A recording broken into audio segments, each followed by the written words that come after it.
Let's choose. Hello, science fans. Let's talk about something you do all day, every day. You are making decisions right now. You decided to read this. You decided where to sit. Decision-making is simply choosing. It is picking one thing over another thing. Or maybe you are picking one thing from a big group of things.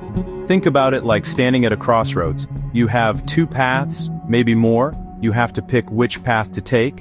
That moment of picking is a decision. It's a fundamental, a very basic part of being human. Every single choice, big or small, helps shape your day and your life. Sometimes these choices are super fast. You don't even think about them. Did you put on socks this morning? You probably did it without a big meeting in your head. This is an automatic decision. It's like your brain is on autopilot. It knows the routine. It has done this 1,000 times before. Your brain sees a familiar situation and just goes with the usual plan. It is efficient. It saves your brain's energy for bigger, more complicated problems that might pop up later in the day. These quick choices help us move through life smoothly without getting stuck on every little detail. Then there are the other kinds of decisions, the big ones. These are the slow, thoughtful choices. Think about choosing a new school or deciding what job you want to have. You can't just flip a coin for these, can you? For these decisions, you need to slow down. You need to think. You gather information. You weigh the good things, the pros against the bad things, the cons. This is deliberate decision-making. It's like being a detective in your own life, carefully looking at all the clues before you make your move. This kind of thinking takes a lot of mental power.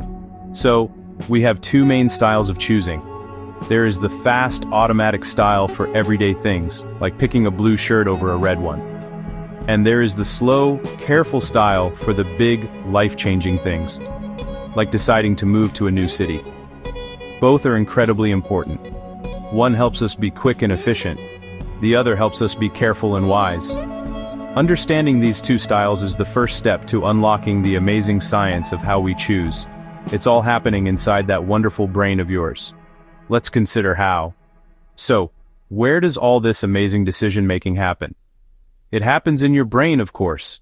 Your brain is like a super powerful command center. It has different departments that do different jobs, making thoughtful choices, planning, looking ahead. One part is the superstar. It's called the prefrontal cortex. It's located right at the front of your brain, just behind your forehead. Think of it as the CEO of your brain.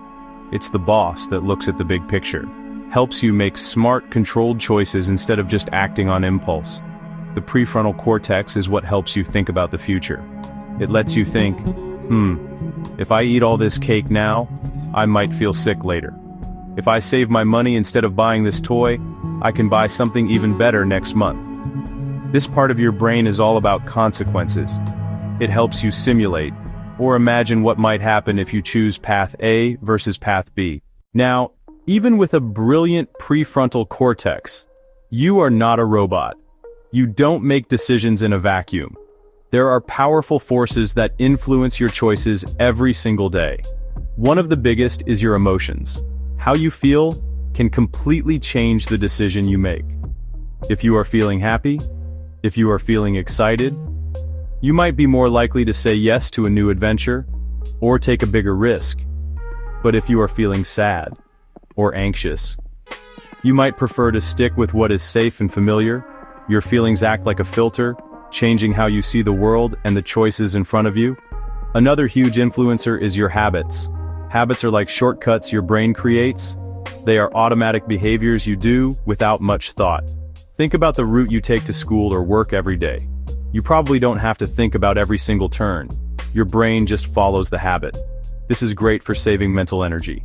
But sometimes habits can lead us to make choices that aren't the best. For example, grabbing an unhealthy snack every afternoon might be a habit, not a conscious choice. Breaking a bad habit requires engaging your prefrontal cortex to make a deliberate, new choice. Let's not forget about other people. Social pressure is a powerful force. We are social creatures, and we often care about what others think.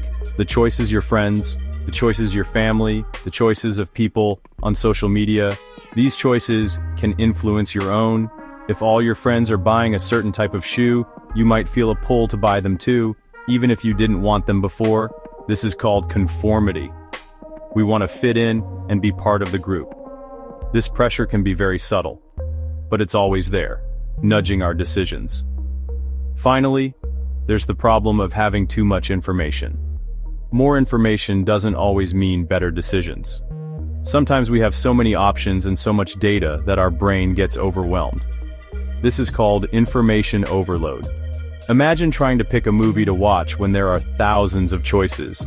You might end up scrolling for an hour and not picking anything.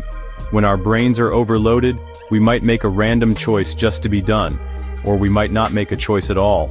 So, when it's time to actually make a choice, how do our brains do it? Scientists have found a few common ways we approach decisions.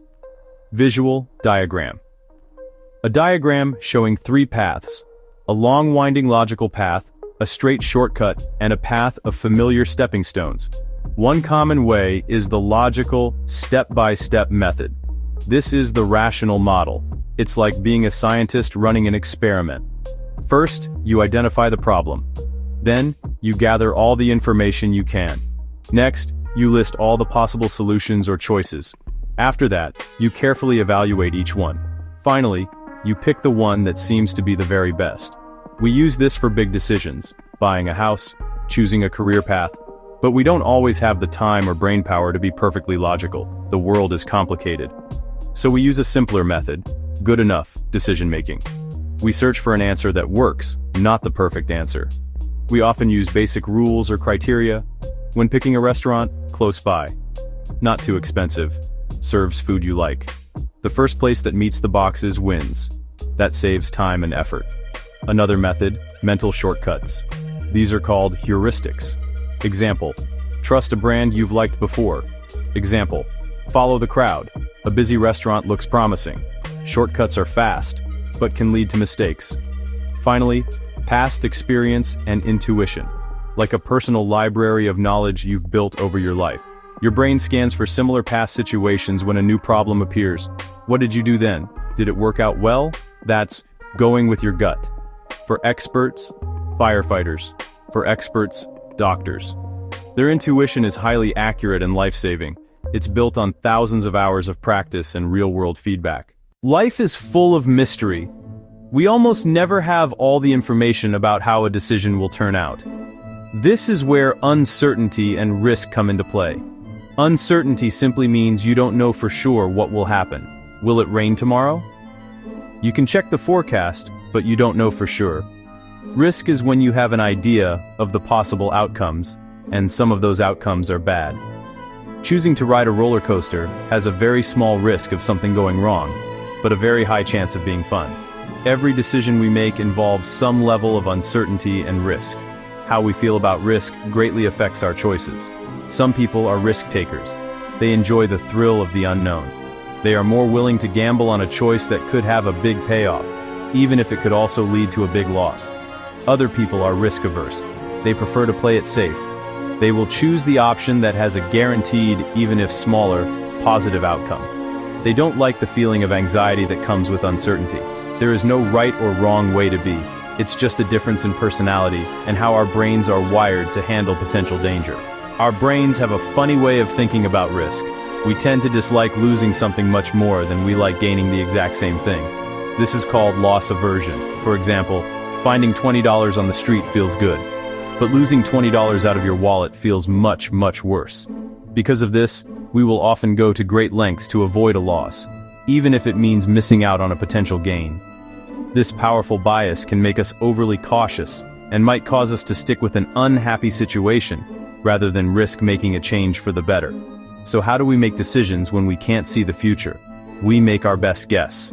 We use the information we have to estimate the probability or the chance of each outcome happening. It's like being a weather forecaster for your own life. You might think, there is a high probability that I will enjoy this movie.